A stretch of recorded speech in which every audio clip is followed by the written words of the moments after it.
দেখো রবিবার চলে এসেছি যে ট্যাংরা হাটে, আমাদের খড়গপুরে ট্যাংরা হাট। দেখো আজকে কিন্তু পঙ্গলের শেষ হাট, মানে পৌষ পঙ্গলের শেষ হাট। দেখো কত ভিড়, এই যে সবাই পিঠার জন্য ওগুলো নিচ্ছে।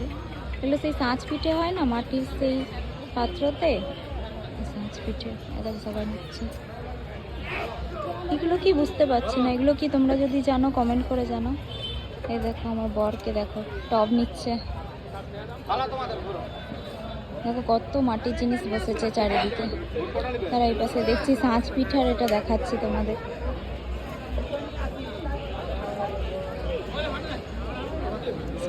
এইটা দেখো একটা সাঁচ পিঠে, এটাই বানানো হয়। ইডলির মতো যে পিঠেগুলো হয় ওগুলো এখানে বানানো হয়। দেখো যেগুলো দেখুন কত হাতি ঘোড়া বিক্রি হচ্ছে। এগুলো মনে হয় পুজোর কাজে লাগে, যে টুসু পুজো হয় না, টুসু পুজোয় মনে হয় কাজে লাগে হাতি ঘোড়াগুলো। দেখো কি সুন্দর হাতি ঘোড়াগুলো, কি সুন্দর দেখতে। দেখো হাতি ঘোড়াগুলো কি ভালো লাগছে দেখতে।